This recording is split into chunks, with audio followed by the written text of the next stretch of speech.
মূল পয়েন্টটা হলো ইকামতের দিন, অর্থাৎ আল্লাহ তাআলার দ্বীনকে জমিনে প্রতিষ্ঠা করতে হবে। এটা নতুন কোনো বিষয় না, এটা যে মুহাম্মদ সাল্লাল্লাহু আলাইহি ওয়াসাল্লামের উপরেই নির্দিষ্ট করে দেওয়া হয়েছিল এরকম না। তার আগেও যত আম্বিয়া আলাইহিস সালাম আসছে প্রত্যেকের উপরে ফরজ ছিল। সেটা কি? আল্লাহর দ্বীনকে জমিনে প্রতিষ্ঠিত করা। এজন্য আল্লাহ তাআলা বলতেছে শারআ লাকুম। শারআ শব্দের অর্থ নির্দিষ্ট করা হয়ে গেছে। এটা মাজির সিগা, অর্থাৎ অতীতকাল। শারআ মানে নির্দিষ্ট করা হয়ে গেছে, তার মানে এটা নতুন কিছু নয়। এটা আসলে আপনার উপরে যে নির্দিষ্ট করা হয়েছে এমন না, কথা বুঝতেছে? এটা নির্দিষ্ট করা হয়ে গেছে, তার মানে আপনার আগে যারা ছিল তাদের উপরে এটা নির্দিষ্ট ছিল, তাদের আগে তাদের উপরেও নির্দিষ্ট ছিল। শারআ লাকুম মিনাদ দ্বীন, দ্বীনের ব্যাপারে নির্দিষ্ট করা হয়ে গেছে। দ্বীন বলতে আমরা কি বুঝি? আমাদের জীবন ব্যবস্থা। আর আমাদের জীবন ব্যবস্থার নাম কি? ইসলাম। অর্থাৎ দ্বীনের ব্যাপারে নির্দিষ্ট করা হয়ে গেছে, ইসলামের ব্যাপারে নির্দিষ্ট করা হয়ে গেছে, আমার জীবন ব্যবস্থার ব্যাপারে নির্দিষ্ট করা হয়ে গেছে। ওমা ওয়াসাইনা বিহি নূহা, যা নির্দিষ্ট করা হয়েছিল নূহ আলাইহিস সালামের উপর। নূহ আলাইহিস সালাম ছিলেন আল্লাহ তাআলার কাছে যখন দোয়া করছিলেন, তার দাওয়াত যখন কেউ কবুল করতেছিল না, নূহ আলাইহিস সালাম যখন তার জাতিকে দাওয়াত দিত, দাওয়াত দেওয়ার পরে তার জাতি তাকে গ্রহণ করে নাই। গ্রহণ না করে তার উপরে পাথর মারত, চতুর্দিক থেকে পাথর মারতে থাকতো। পাথর মারতে মারতে মারতে মারতে একেবারে নূহ আলাইহিস সালাম ওই পাথরের নিচে চাপা পড়ে যেত। তো পাথরের নিচে চাপা পড়ার পরে জিবরাইল আলাইহিস সালাম রাত্রিবেলা আসতো, আসার পরে তাকে পাথর তার উপর দিয়ে সরাই দিত। সরাই দেওয়ার পরে নূহ আলাইহিস সালাম উঠে দাঁড়াইতো। দাঁড়ানোর পরে নূহ আলাইহিস সালাম জিবরাইল আলাইহিস সালামকে বলতো, হে জিবরাইল, আগামীকালকে আমার কি কাজ? অর্থাৎ আজকে তো এই পাথর চাপা খেয়ে একবারে অবস্থা পুরো, আগামীকালকে আমার কি কাজ? জিবরাইল আলাইহিস সালাম বলতেন, হে নূহ, আজকে যেই কাজ করতে যাই আপনি পাথর চাপা খাইছেন, আগামীকালকে আপনার এই কাজ, একই কাজ। কথা বলছেন? এরকম নির্যাতন করতো নূহ আলাইহিস সালাম। দীর্ঘদিন দাওয়াত দেওয়ার পরে যখন দেখলো অল্প কিছু মানুষ তার দাওয়াত কবুল করছে, তখন আল্লাহ তাআলার কাছে দোয়া করছে, আল্লাহ তাআলা এই লোকগুলোর তারিফ দিতে পারতেছি না, সুতরাং আপনি এদের উপরে গজব দেন, আপনি ব্যবস্থা করেন। আল্লাহ তাআলা প্লাবন দিয়া নূহ আলাইহিস সালামের উম্মত এবং প্রত্যেক প্রাণীর এক জোড়া করে প্রাণী নিয়ে নৌকার ভিতরে, লম্বা ঘটনা আপনারা জানেন, একটা কিস্তি একটা নৌকা তাকে তৈরি করতে বলছে, ওই নৌকার ভিতরে প্রত্যেক প্রাণী থেকে এক জোড়া করে প্রাণী নিছে, আর তার উম্মত যারা ছিল তার সন্তান পর্যন্ত তার বিরোধিতা করছে, যার কারণে যখন প্লাবনের সময় তাই সে তো নৌকায় উঠে গেছে, কিন্তু তার সন্তান তো পানিতে ডুবতেছে, তখন বলতেছে আল্লাহ তাআলা ও তো আমার সন্তান। বলছে আল্লাহর শত্রুরা কোনোদিনও তোমার আহাত হতে পারে না। এই নূহ আলাইহিস সালাম এর কথা উল্লেখ করা হয়েছে, অর্থাৎ নূহ আলাইহিস সালাম যখন প্লাবনের পরে নতুন একটা পৃথিবী, নাকি যে পৃথিবীতে নূহ আলাইহিস সালামের শত্রুতা করার মতো আর কেউ ছিল না, কথা বুঝেন? তার উম্মতদেরকে নিয়ে তো তিনি কিস্তি তুলছেন, নৌকা উঠছেন, তারপরে তার শত্রুতা করার মতো কেউ ছিল না। এই প্রসিদ্ধ নবী নূহ আলাইহিস সালামের কথা এখানে উল্লেখ করে বলতেছেন, মা ওয়াসাইনা বিহি নূহা, যা নির্ধারণ করে দিয়েছিলাম আমি নূহের উপরে, ওয়াল্লাযী আওহাইনা ইলাইকা, এবং যা আমি আপনার উপরে ওহীর মাধ্যমে বর্ণনা করে দিচ্ছি। ওহী কি? আল্লাহর বাণী, কোরআন। ওহী কি? কোরআন। অর্থাৎ এই কোরআনকে আমাদেরকে প্রতিষ্ঠা করতে হবে। এই কোরআনের আইন, কোরআনের নিয়ম, কোরআনের বিধান সমাজে বাস্তবায়ন করা লাগবে। অন্য নবীদের উপরেও আল্লাহ তাআলা যে ওহী আসছিল, সেই ওহী তারা বাস্তবায়ন করছে, নাকি? এটাই ছিল তাদের ইকামত, এটাই ছিল তাদের ইকামতের দিন। আর আমাদের ইকামতের দিন হলো আল্লাহ তাআলার এই কোরআনকে, কোরআনের যত প্রকারের আইন, কোরআনের যত প্রকারের নিয়ম, কোরআনের যত প্রকারের বিধান আমাদের কি করতে হবে? সমাজে প্রতিষ্ঠিত করতে হবে, বাস্তবায়ন করতে হবে। এটাকে বলে ইকামতের দিন। এখন কি বলতেছে আল্লাহ তাআলা? ওমা আওহাইনা আল্লাযী আওহাইনা ইলাইহি, এবং যা আপনার উপরে ওহীর মাধ্যমে কি করা হয়েছে? প্রেরণ করা হয়েছে। ওমা ওয়াসাইনা বিহি ইব্রাহিম, এবং যা প্রেরণ করা হয়েছিল ইব্রাহিমের উপরে। কি বলেন? ইব্রাহিম আলাইহিস সালাম ইকামতের দিনের কাজ করতে যায় কতটুকু কষ্ট সহ্য করছে? তাকে আগুনে পোড়া লাগে নাই? 40টা আগুন পরীক্ষা দিয়েছে। আগুনে পোড়া লাগছে কিনা? দিনের ব্যাপারে অটল থাকার কারণে আল্লাহ তাআলা তাকে কি কম পরীক্ষা দিয়েছে? দিনকে প্রতিষ্ঠা করতে যায় কি তিনি কম জ্বালা যন্ত্রণা সহ্য করছেন? অনেক। মুসা এবং মুসা, ওই যে মুসা আলাইহিস সালামের ঘটনা তো আপনারা জানেন। শেষ পর্যন্ত ফেরাউন তাকে দাবড়ায় একেবারে নীলনদের ওপার পর্যন্ত নিয়ে গেছে, লোহিত সাগরের ওপার পর্যন্ত নিয়ে গেছে। এরপরে ঈসা এবং ঈসা আলাইহিস সালাম, ঈসা আলাইহিস সালামকে তো লাস্ট পর্যন্ত একবারে শূলবিদ্ধ করতে তারা মনে করছে মাইরা ফেলেছে, কিন্তু আসলে ঈসা আলাইহিস সালামকে তারা মারতে পারে না। আল্লাহ তাআলা তাকে তার কুদরতের মাধ্যমে তাকে কি করেছেন? আসমানে উঠাই নিয়েছে। এখানে প্রসিদ্ধ চারজন নবীর কথা বলেছে, ঠিক আছে?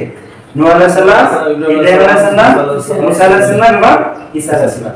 এই প্রসিদ্ধ চারজনের কথা বলে মূলত আল্লাহ তাআলা একবারে সকল নবীদেরকেই ইন্ডিকেট করে বুঝাইছেন। অর্থাৎ প্রত্যেক নবী এবং রাসূলদের একটাই কাজ ছিল, সেটা হলো তার উপরে যে ওহী অবতীর্ণ করা হয়েছে সেই ওহীটাকে সমাজে একেবারে প্রতিষ্ঠিত করে ফেলা। এই জন্য তার আন্দোলন করা, এই জন্য তার চেষ্টা সাধনা করা। সেটা কি? এটা আবার পরবর্তীতে আল্লাহ তাআলা আরো ক্লিয়ার করে বুঝাই দিতেছে। ওই যে নূহ, মুসা, ঈসা তাদের উপরে কি ছিল? দায়িত্বটা কি ছিল? ওহীর মাধ্যমে আমি কি তাদেরকে নির্দেশ করেছিলাম? আন আকিমুদ্দিন, আপনি দ্বীনকে প্রতিষ্ঠা করুন। আন আকিমুদ্দিন। শুরুতে বলছে শারআলাকুম মিনাদ-দ্বীন, ওখানে কি বলছে? শারআলাকুম মিনাদ-দ্বীন, দ্বীনের ব্যাপারে প্রতিষ্ঠিত হয়ে গেছে। এবং এখানে আবার বলছে আন আকিমুদ্দিন, আপনি দ্বীন প্রতিষ্ঠা করুন। তাহলে দ্বীনের ব্যাপারে সিলেক্ট হয়ে গেছে, আবার এখানে আবার বলতেছে দ্বীন প্রতিষ্ঠা করুন। তার মানে কি? এটা করতে পারতেছে না? তার মানে হলো দ্বীন বলতে, জীবন ব্যবস্থা বলতে, প্রথমে আমি যে কথা বলছি, জীবন ব্যবস্থা বলতে কি? আমাদের জীবন ব্যবস্থা কি? ইসলাম। আল্লাহ তাআলা কি বলছেন? ইন্নাদ দীনা ইনদাল্লাহিল ইসলাম। আল্লাহ তাআলার কাছে মনোনীত ধর্ম কি? ইসলাম। ইসলাম ছাড়া অন্য কোনো ধর্ম নেই। আল্লাহ তাআলার কাছে মনোনীত না, অর্থাৎ ইসলাম ছাড়া অন্য কোনো ধর্মই নাই। যেগুলা ধর্মের নামে বলা হয় ওগুলো মানুষের তৈরি করা, মানব রচিত। ওগুলা মূলত আসমান থেকে আসা কোনো জীবন বিধান না। এজন্য আল্লাহ সুবহানাহু ওয়া তাআলা বলছে আন আকিমুদ্দিন, আপনি এই দ্বীনকে কি করুন? প্রতিষ্ঠা করুন। আপনার উপরে যে ওহী প্রেরণ করা হয়েছে সেই ওহীটাকে আপনি কি করুন? প্রতিষ্ঠিত করুন, বাস্তবায়ন করুন। ওয়ালা তাতাফাররাকু ফি, এবং এই ওহী বাস্তবায়নের ক্ষেত্রে আপনি কোনো রকমের কোনো ভেদাভেদ সৃষ্টি করবেন না। ইকামতের দ্বীনের ব্যাপারে আপনি কখনো কোনো ভেদাভেদ সৃষ্টি করবেন না। অথচ এই ইকামতের দ্বীনের ব্যাপারে আমাদের সমাজে সবচেয়ে বেশি ভেদাভেদ মুসলমানদের মধ্যে, নাকি? আমাকে একজন মসজিদের ইমাম, নাম বলবো না, সে একদিন ডাক দিয়ে বলতেছে, ভাই পবিত্র কোরআন মাজিদে কি সরাসরি ইকামতের দ্বীন সম্পর্কে কোনো শব্দ আছে? আল্লাহ তাআলা সরাসরি কি কোনো জায়গায় বলছে যে দ্বীন প্রতিষ্ঠা করতে হবে? আমি বলছি আপনি কত জায়গায় লাগবে আপনার? সরাসরি একেবারে ইকামতের দ্বীন যদি শুনতে চান তাহলে এই আয়াতটা শুনুন। আমি আয়াতটা পড়ে শোনাই দিচ্ছি। পরে বলতেছে ও আচ্ছা ঠিক আছে। কয়েকদিন পরে আবার দেখা হয়েছে, দেখার পরে আবার ডাকতেছে, ডাক দিয়ে বলতেছে, ভাই আমরাও ইকামতের দ্বীনের কাজ করতেছি। বললাম কিভাবে? বলে আমরা আমাদের পরিবারে দ্বীন প্রতিষ্ঠা করতেছি, আমরা মাদ্রাসা প্রতিষ্ঠা করছি, আমাদের মাদ্রাসার সময় দ্বীন প্রতিষ্ঠা করতেছি। মাদ্রাসায় কি? ছাত্রদেরকে পড়ানোর মাধ্যমে। আমরা মসজিদে তালিম দিয়ে আমরা দ্বীন প্রতিষ্ঠা করতেছি। এখন তার কথা শোনার পরে আমি তার সাথে কোনো তর্ক করলাম, কারণ আলেমের সাথে তর্ক না করাটাই ভালো। সেই দিন রাসূল সাল্লাল্লাহু আলাইহি ওয়াসাল্লামের পদ্ধতিটা কেমন ছিল? তিনি কি শুধু তার পরিবার নিয়েই পড়েছিলেন? না। তিনি কি শুধু মক্কা মদিনা দিয়ে পড়েছিলেন? না। তিনি কি শুধুমাত্র কিছু তালিমের মতো কিছু মাদ্রাসা বলেন বা যে কোনো একটা প্রশিক্ষণের জন্য একটা ক্লাস তৈরি করে সেখান পর্যন্ত শেষ করে দিয়েছিলেন? তিনি কিভাবে ইকামতের দ্বীন করছেন? তিনি কিভাবে ইকামতের দ্বীনের কাজ করছেন? আমাদের তো মডেল নিতে হবে তার কাছ থেকে, নাকি? তিনি যেভাবে করছেন সেভাবেই আমাদের শিক্ষা নিতে হবে। এবং সেভাবে যদি আমরা শিক্ষা না নেই তাহলে আমাদের ভিতরে নানান রকমের মতবাদ, নানান রকমের চিন্তা ভাবনা আমাদের ভিতরে ঢুকে যাবে। আল্লাহ রাসূল সাল্লাল্লাহু আলাইহি সাল্লামকে যদি সন্তুষ্ট চিত্তে যদি আমার নেতা বা আমার আদর্শ হিসেবে গ্রহণ করতে না পারি, আল্লাহ তাআলা কি বলছে? রাদিতু বিল্লাহি, আল্লাহ রাসূল সাল্লাল্লাহু আলাইহি ওয়াসাল্লাম বলছে রাদিতু বিল্লাহি রাব্বান ওয়া বিল ইসলামি দীনান ওয়া নবী মুহাম্মাদিন সাল্লাল্লাহু আলাইহি ওয়াসাল্লাম যাকাতু আমল ঈমান। যে ব্যক্তি আল্লাহ তাআলাকে রব হিসেবে পেয়ে সন্তুষ্ট রাসূল সাল্লাল্লাহু আলাইহি সাল্লামকে নিজের জীবনের আদর্শ অনুকরণযোগ্য একমাত্র আদর্শ নেতা হিসেবে পেয়ে সন্তুষ্ট। ইসলামকে নিজের জীবন বিধান হিসেবে পেয়ে সন্তুষ্ট। আল্লাহ রাসূল সাল্লাল্লাহু আলাইহি সাল্লাম বলেছে সেই ব্যক্তি ঈমানের স্বাদ গ্রহণ করতে পেরেছে। দেখো রাসূল সাল্লাল্লাহু আলাইহি সাল্লামকে যদি আমি বলি যে আমি রাসূল সাল্লাল্লাহু আলাইহি সাল্লামকে আমার জীবনের অনুপম আদর্শ হিসেবে গ্রহণ করে নিলাম, এটা যদি আমি বলি 5 ওয়াক্ত নামাজ ফরজ নামাজ পড়ার পরে যদি আমি এই দোয়াটা আল্লাহ তাআলার কাছে করি, কিন্তু আল্লাহ রাসূল সাল্লাল্লাহু আলাইহি সাল্লামের দেখানো পদ্ধতি অনুযায়ী যদি আমি না চলি, আল্লাহ রাসূল সাল্লাল্লাহু আলাইহি সাল্লামের দেখানো পদ্ধতি অনুযায়ী যদি আমি না চলি, তাহলে কি আমি পরিপূর্ণভাবে আল্লাহ রাসূল সাল্লাল্লাহু আলাইহি সাল্লামকে আমার অনুকরণযোগ্য আদর্শ নেতা হিসেবে পেলাম? না। মানতে পারলাম? পারি না। তার মানে আমার ভিতরে ভেজাল আছে। আমার ভিতরে ভেজাল থাকার কারণেই আমি ইকামতের দিন নিয়ে নানান রকমের সমালোচনা করি।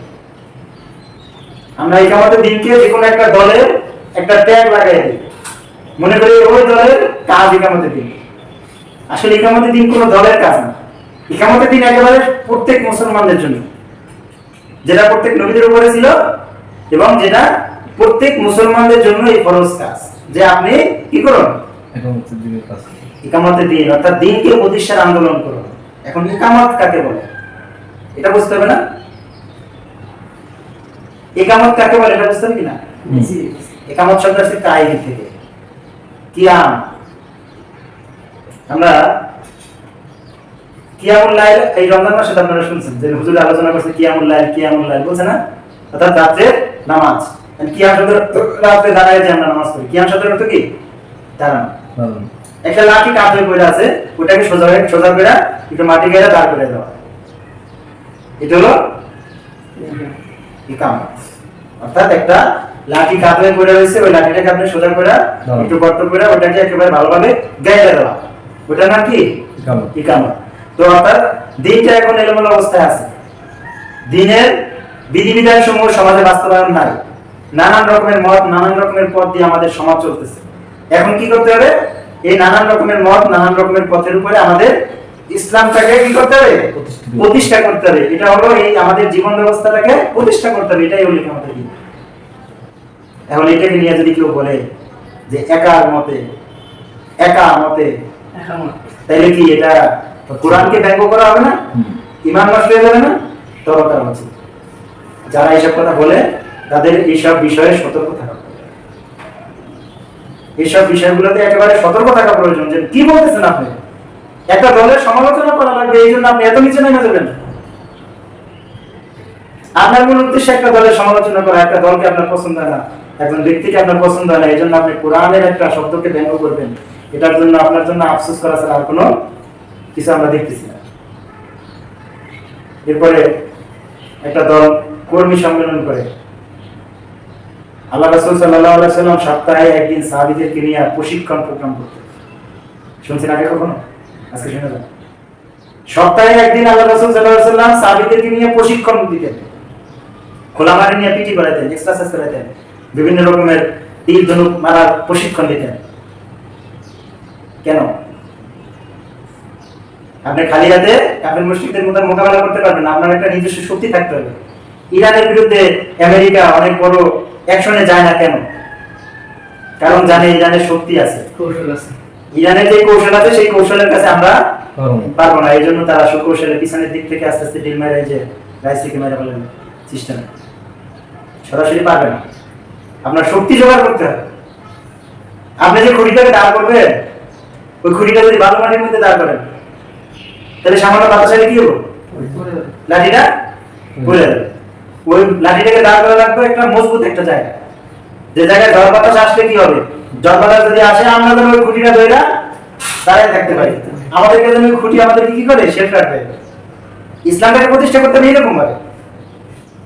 ইসলামী আইন, ইসলামী সমাজ, ইসলামী রীতিনীতি যখন সমাজে বাস্তবায়ন হয়ে যাবে তখন দেখবেন সামান্য ওই কাফের মুশরিকদের সামান্য রকমের চক্রান্ত কোনো কাজে আসবে না। কথা কি বুঝছেন? আল্লাহ রাসূল সাল্লাল্লাহু আলাইহি ওয়াসাল্লাম যখন মক্কা মদিনায় দ্বীনকে প্রতিষ্ঠা করে ফেললেন তখন রোম থেকে বিভিন্ন জায়গা থেকে চেষ্টা কি কম করছে? তাবুক যুদ্ধের ঘটনা আপনারা জানেন। রোম বাহিনীর সাথে যুদ্ধের জন্য আল্লাহ রাসূল সাল্লাল্লাহু আলাইহি ওয়াসাল্লাম রওনা দিয়েছিলেন, মনে আছে আপনারা? সূরা তাওবায় যে ঘটনা আল্লাহ তাআলা একবারে বিস্তারিতভাবে বর্ণনা করেছেন। তাবুক যুদ্ধে রোম বাহিনী তাদের সৈন্য সংখ্যা ছিল 1 লাখের উপরে, মুসলমান ছিল 10,000। তারপরে মুসলমান 10,000 থাকলে কি ওই 10,000ই প্রশিক্ষিত, ওই 10,000 সৈন্যের ভয়ে তারা কুপকাত। এই জন্য আমাকে শক্তি জোগাড় করা লাগে। আমি যদি খালি হাতে ময়দানে যাই, লাখ লাখ মানুষ আমরা একটা জায়গায় অবস্থান করতে পারবো, একটা চত্বরে আমরা অবস্থান করব, কিন্তু আমাদের লক্ষ লক্ষ মানুষগুলোকে সরকারের বা যারা রাজনৈতিক শক্তি আছে বা যারা তাগুতি শক্তি আছে তাদের 1 ঘন্টা সময়ও লাগবে না ওই লোকগুলাকে সরাইয়া দিতে। এটা প্রমাণ আমাদের দেশে আছে কিনা? আছে না? কত সময় লাগছে? 1 ঘন্টাও লাগে নাই, লক্ষ লক্ষ মানুষ একবারে সরাই দিছে। পরিষ্কার করে দিছে রাস্তা। মনে হয় যেন কিছুই ছিল না, কিছুক্ষণ আগে বৃষ্টি হয়েছে, রাস্তা ভিজা। কথা বুঝতেছেন আপনারা? এই জন্য তাগুতি শক্তি বেশি হয়ে গেছিল। এই জন্য এই ইকামতের দিনের ব্যাপারে কোনো রকমের মতপার্থক্য করা যাবে না। আমরা যত মতপার্থক্য করবো, আমরা যত দলাদলি করবো, আমাদের ততই বিপদ আমাদের মাথার উপরে চাপিয়ে পড়বে। চেপে পড়বে, আমাদের মরা লাগবে, আমাদের এরকম মাইক খাওয়া লাগবে। এত লক্ষ লক্ষ মানুষ, এত লক্ষ মানুষের দরকার ছিল না। মাত্র 50,000 লোক যদি প্রশিক্ষিত থাকতো, মাত্র 50,000 লোক যদি প্রশিক্ষিত থাকতো, তাইলে এরকম কোনো বিপদ আসতো না। যদি গ্রামপতি একজন করে তো হইলো। তাহলে এই জন্য কি করতে হবে? আমাদেরকে আমাদের দিন প্রতিষ্ঠার ব্যাপারে একটু মজবুতি অর্জন করতে হবে। দিনের ব্যাপারে মজবুতি থাকতে হবে আমাদের মধ্যে, এবং ভরসা করতে হবে কার উপরে? আল্লাহ। এখন আল্লাহ তাআলা বলছে কি, ওয়ালা তাতাফাররাকু কুফি, তোমরা পার্থক্য করো না, তোমরা ভেদাভেদ সৃষ্টি করো না। এখন আল্লাহ তাআলা এই যে পার্থক্য সৃষ্টি করো না, আর এতক্ষণ আমরা বললাম যে আমাদের ভিতরেই অথচ এত পার্থক্য, আমাদের মুসলমানদের ভিতরেই এত পার্থক্য। এই পার্থক্যটা কেন? এটার উত্তর আল্লাহ তাআলা পরে বলে দিয়েছে। কি বলছে? কাবুরা আলাল মুশরিকিনা মা তাদউহুম ইলাইহি। হে রাসূল, আপনি যে দাওয়াত দিবেন এই দাওয়াতটা মুশরিকদের কাছে অত্যন্ত অপছন্দের। এখানে মুশরিকিন কেন বললেন আল্লাহ তাআলা? কাফিরিন তো বলতে পারতেন। মুশরিক কাকে বলে বলতে পারবেন? আল্লাহ তাআলার কাছে কোনো বিষয়ে যে কি করে অংশীদার মনে করে, যে কোনো বিষয়ে। ইমাম সাহেব মসজিদে চাকরি করে হক কথা বলে না চাকরির ভয়ে, যদি চাকরি চলে যায় তাহলে আমার রিজিকের ফয়সালা কিভাবে হবে? কিন্তু রিজিকের জন্য দাওয়াত করতে হবে কার কাছে? আল্লাহ তাআলার কাছে। কিন্তু সেই রিজিকের জন্য দাওয়াত হলো মসজিদের মুতাআল্লির কাছে। মসজিদের মুতাআল্লির কাছে। তাহলে সে কি করলো? মুশরিক কি করলো? সে কি করলো? এইজন্য আল্লাহ তাআলা মুশরিক বলেছে।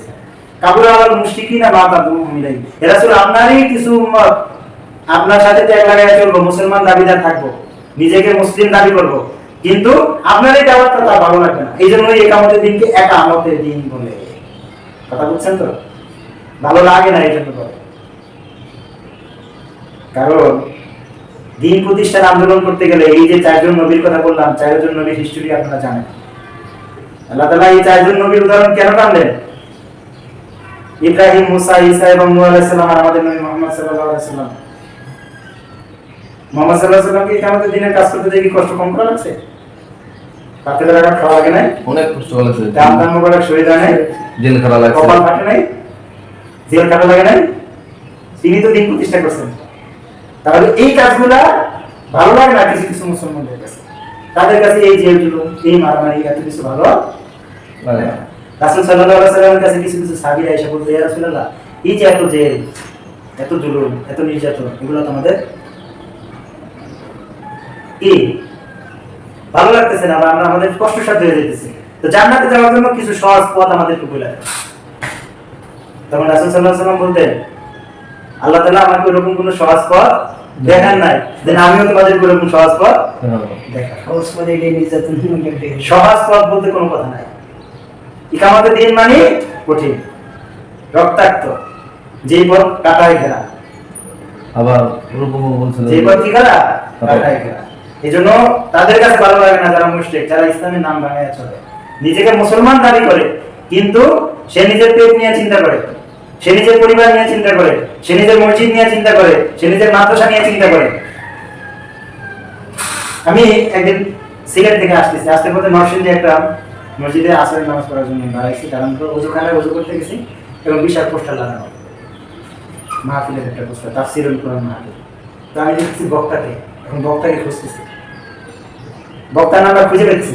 বক্তার নাম্বার খুঁজতে আমার 2-3 মিনিট সময় লাগছে। বছরের নাম লাগানো কি মসজিদ আর কি মাহফিল কমিটি অমুক বিশেষ খেয়াল নেতৃত্বে একবারে শেষে ছোট্ট করে বক্তার নাম গেছে। আমার পাশে আমার আরেকজন লোকের ভাই দেখছে অবস্থা, হ্যাঁ অপরিচিত। বলছি বক্তারই তো খুঁজে পাওয়া কষ্ট হয়ে যেতেছে। তো ভাই এই নামগুলো না লিখলে মাহফিল করা যাবে না, মাহফিলের অনুমতি দিবে না। তাহলে দেখো কতটা ভয়, কতটা অধঃপতনে গেছে। এই মাহফিল করার কোনো দরকার নাই। ওই মাহফিল কইরা 10,000 50,000 লোকের বিভিন্ন রকমের ওয়াজ কইরা তারপরে কান্দাইয়া বাড়ি পাঠাইয়া মিষ্টি খাওয়াইয়া ওই মাহফিল করার দরকার নাই। আপনি মিয়া সাহেব 10 জন লোককে আপনি ইসলামের সৈনিক হিসেবে প্রতিষ্ঠা করুন, 10 জন লোককে ইসলামের প্রশিক্ষণ দিন, আল্লাহ রাসূল সাল্লাল্লাহু আলাইহি ওয়াসাল্লামের প্রশিক্ষণ দিন, এইটাই কাজে লাগবে। আপনার মাহফিলের ময়দানে দেখ গলা ফাটানোর দরকার, এই জন্য আমরা বলে না যে মাহফিল করবো মনে করতেছি না। তাফসীরুল কোরআন মাহফিল আছে বিধায় বাংলাদেশে এখনো, তাফসীরুল কোরআন মাহফিল আছে বিধায় বাংলাদেশে এখনো অতটা অধঃপতনে যাইতে পারে না। এই জন্য কাবুল আলাল মুশরিকিনা মা তাদরুহু মিলাই আল্লাহ তাআলা এটা বললো যে এই সকল মুশরিকরা যারা কি পেট পূজারি করে, যারা মুসলমান দাবি করে নিজেদেরকে, কিন্তু তারা কি করে এই সব মারামারি, এই সব কাফের মুশরিকদের সাথে সরাসরি আক্রমণের কি শিকার হওয়া, এগুলা তাদের কাছে ভালো লাগে না। এই জন্যই তারা আপনাকে বলতে চায় হে রাসূল এই সব পথ না, আমাদেরকে কিছু সহজ পথ আমাদেরকে দেখাই দিন। কথা কি বেশি বলছে ক্লিয়ার আপনাদের কাছে? তারপর আল্লাহ তাআলা কি বলছে, আল্লাহু ইয়াজতাবি ইলাইহি মান ইয়াশা। কি চমৎকার একটা কথা, আল্লাহু ইয়াজতাবি ইলাইহি মান ইয়াশা। আল্লাহ তাআলা যাকে পছন্দ করে, আল্লাহ তাআলা যাকে কি করেন পছন্দ করে তাকে তিনি আপন করে নেন। আপন করে নেওয়া মানে দুনিয়ায় জেল খাটানো। আপন করে নেওয়া মানে আমরা মনে করি যে আপন করে নেওয়া মানে সুখে শান্তিতে থাকবে, এরকম না। আপন করে নেওয়া মানে আমার জেল খাটা, আমার রিমান্ডে যাওয়া, আমার ফাঁসির মঞ্চে যাওয়া, আমার স্ত্রীকে দর্শিত হওয়া, আমার কন্যাকে বিধবা হওয়া, আমার মাকে নানান রকমের জুলুম নির্যাতনের শিকার হওয়া। আমি এই আয়াত আপনাদের সামনে আরো অনেক আগেও বলছি যে আল্লাহ সুবহানাহু ওয়া তাআলা বলতে সূরা আনফালের 29 নম্বর আয়াত, ইন তাত্তাকুল্লাহা ইয়াজআল লাকুম ফুরকানা। তোমরা যদি তাকওয়া নীতি অবলম্বন করো তাহলে আমি তোমাদেরকে একটি ফুরকান দান করব, সত্য মিথ্যার পার্থক্য করার একটা যোগ্যতা দান করব, আর তোমাদেরকে সত্য মিথ্যা পার্থক্য করার জন্য তোমাদেরকে যাচাই বাছাই করব। এই ফুরকান শব্দের অর্থ কয়েকটা। একটা হলো সত্য মিথ্যা পার্থক্য করবার মতো একটা যোগ্যতা আমি তোমাদেরকে দান করব। দেখবেন যারা প্রকৃতি ইমানদার, যারা প্রকৃত ইসলামের জন্য কাজ করে, যারা প্রকৃত আল্লাহ সন্তুষ্টির জন্য কাজ করে, তাদের কাছে কোনো মিথ্যা আসলে তারা মিথ্যাটাকে তাদের সহজেই তাদের সামনে স্পষ্ট হয়ে যায়। সত্য আসলে যদি প্রকাশে চাইতেছে যে না বিষয়টা আসলে গোলাটে, কিন্তু ওটা যদি সঠিক হয় তাহলে সে বুঝতে পারে না এটা সঠিক। এই যোগ্যতা আল্লাহ তাআলা নিজে দান করে। আর সত্য মিথ্যা পার্থক্য করার জন্য আল্লাহ তাআলা তাকে কিছু পরীক্ষা নিরীক্ষা করে। যেমন আয়াতের শেষের দিকে বলছে ওয়ায়ুকাফির আনকুম সাইয়্যাতিকুম ওয়া ইয়াগফির লাকুম। আমি তোমাদের গুনাহসমূহকে আলাদা করব। গুনাহসমূহকে আলাদা করার জন্য কিছু ছাঁটাই করব। আমাদেরকে কিছু লোহা যখন কামার যখন লোহাটাকে দিয়ে কিছু একটা বানায়, চাকু বলেন, দা, কোদাল, যাই বলেন, কোনটা যাই বলেন, যখন বানায় তখন ওই লোহাটাকে কি করে পোড়া দেয়, হাতুড় দিয়ে পিটায়, প্লাস দিয়ে বেঁকা করে, সোজা করে, অনেকে করে না, ওটার সাথে কি ভালো ব্যবহার করে না, ওটাকে কিন্তু অনেক অত্যাচার করার পরে লাস্টে একটা যন্ত্র তৈরি হয়। ঠিক আমাকেও যদি এরকম একজন সৈনিক তৈরি হতে চাই তাহলে আমার উপরে আল্লাহ তাআলা এরকম নানান রকমের পরীক্ষা নিরীক্ষা দিয়ে আমাকেও কি করবে পরিপূর্ণ করবে। এই আপনার ফুরকান শব্দের অর্থ করছে মাওলানা মওদুদী সাহেব করছে কোষ্ঠী পাথর। কোষ্ঠী পাথরের সাথে ফুরকান তুলনা করছে, মানে হলো কোষ্ঠী পাথরের উপরে যখন স্বর্ণ দিয়া দাগ দেওয়া হয়, দাগ দেওয়ার পরে ওটার উপরে যখন এসিড দেওয়া হয়, ছাই দেওয়া হয়, তখন স্বর্ণের সাথে যদি কোনো স্বর্ণ ছাড়া যদি তামা, রূপা বা পিতল যাই মিক্সচার থাকে সেটা উড়ে যায়, স্বর্ণটা ওখানে থেকে যায়। অর্থাৎ আমাকে আল্লাহ তাআলা যাচাই বাছাই করে, আমাকে জেল দেয়, আমাকে জুলুম দেয়, আমার উপরে ফাঁসির মঞ্চ আসে, আমার উপরে রিমান্ড আসে, আমার স্ত্রী বিধবা হয়, আমার উপরে নানান রকমের জুলুম নির্যাতন আসে, তার মানে আল্লাহ তাআলা আমাকে পরিশুদ্ধ করতেছে। আল্লাহ তাআলা পরিশুদ্ধ করতেছে, এই কারণে আমার ঈমানিত্ব যতটুকু, আমি পরীক্ষা দেওয়ার যোগ্যতা যতটুকু অর্জন করতে পারবো, আল্লাহ তাআলা ততটুকু পরীক্ষা নিয়ে আমার কাছে আসেন। আমি এখনো ওই পরীক্ষা দেওয়ার যোগ্যতা সম্পন্ন হইতে পারি নাই, যে পরীক্ষা দেওয়ার যোগ্যতা সম্পন্ন হইলে পরে আমি ফাঁসির মঞ্চে যাইতে পারবো। ওইরকম যোগ্য এখন হইতে পারি না, এই জন্য ওই পরীক্ষা আমার উপর আল্লাহ তাআলা এখন আনে আসে। ওই পরীক্ষা দেওয়ার যোগ্যতা অর্জন এখন আমি করতে পারি না, যে পরীক্ষা যে আমাকে নিয়ে আগুনে ফেলাবে। ওই যোগ্যতা আমার উপরে এখন হয় নাই, আল্লাহ তাআলা এই জন্য ওই পরীক্ষা আমাকে দিতেছেন না।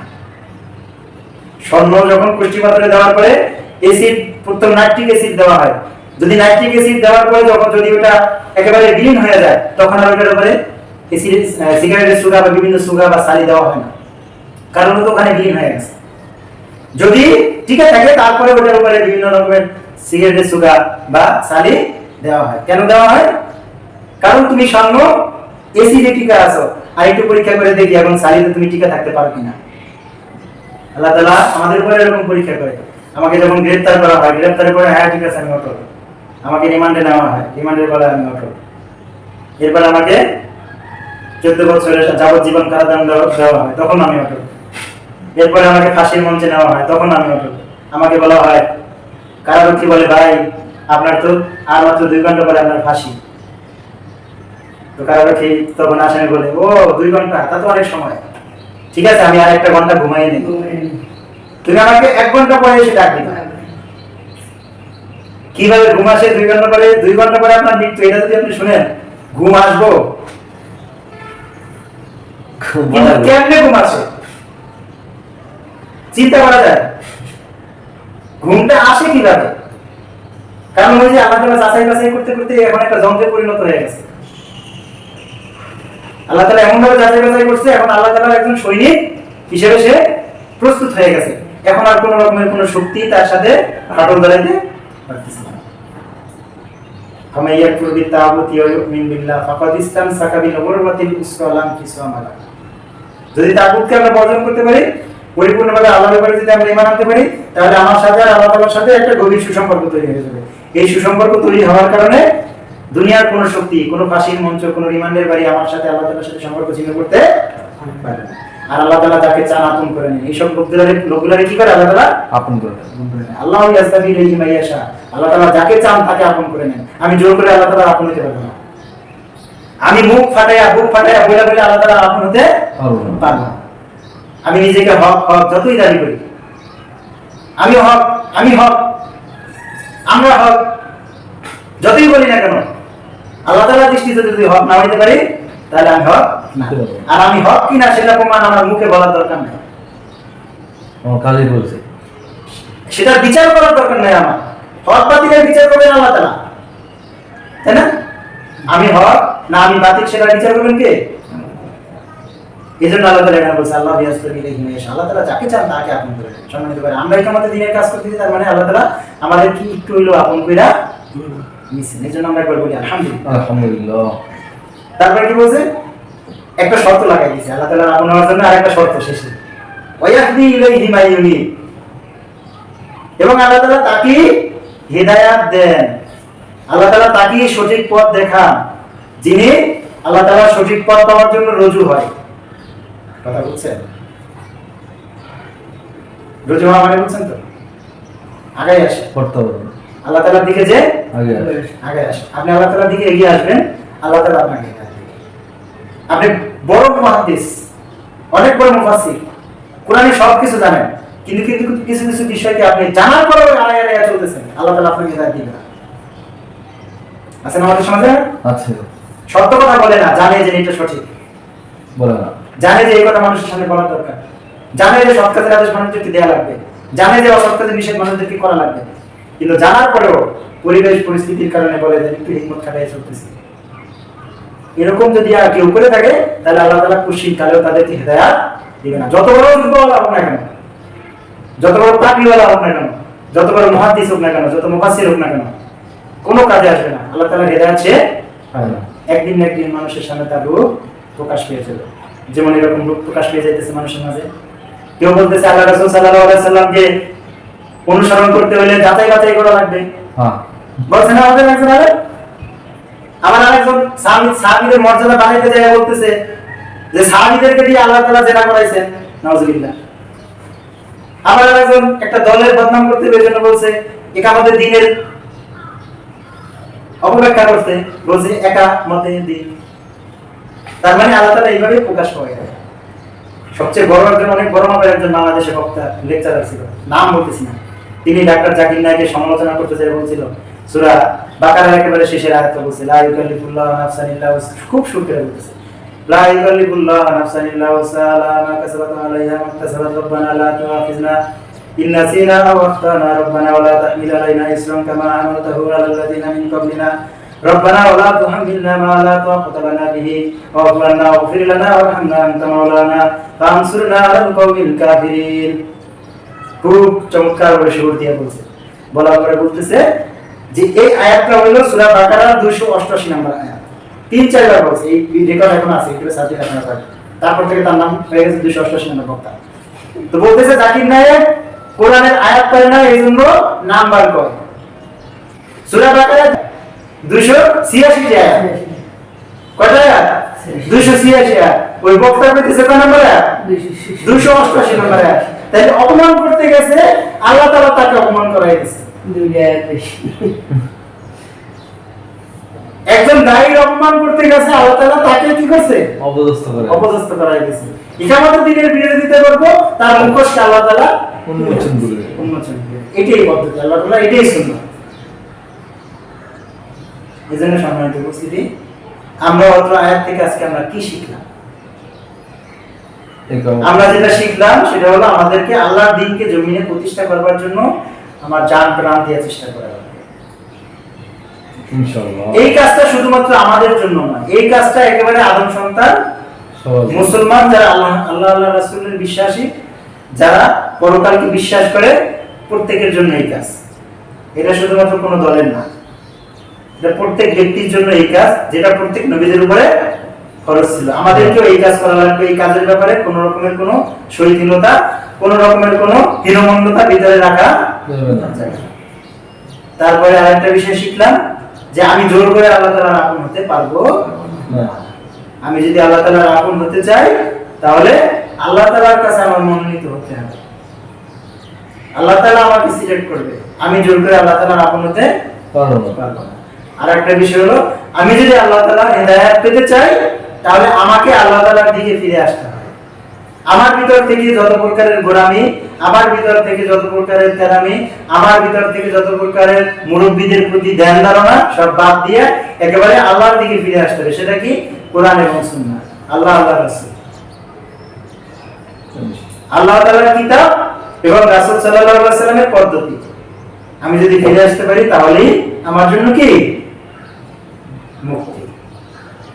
তাহলে আমার আর কোনো ভয় থাকবে না। ওয়ালা তাহিনু ওয়ালা তাহজানু ওয়া আনতুমুল আ'লাউনা ইন কুনতুম মুমিনিন। আমরা যদি পরিপূর্ণ মুমিন হতে পারি, তাহলে আমাদের জন্য কোনো আর কোনো ভয় থাকবে না, আমাদের জন্য কোনো চিন্তাও থাকবে না। শর্ত কি? আমাদেরকে পরিপূর্ণ মুমিন হতে হবে, আমাদেরকে পরিপূর্ণ বান্দা হিসেবে আল্লাহ তাআলার সামনে সারেন্ডার করতে হবে।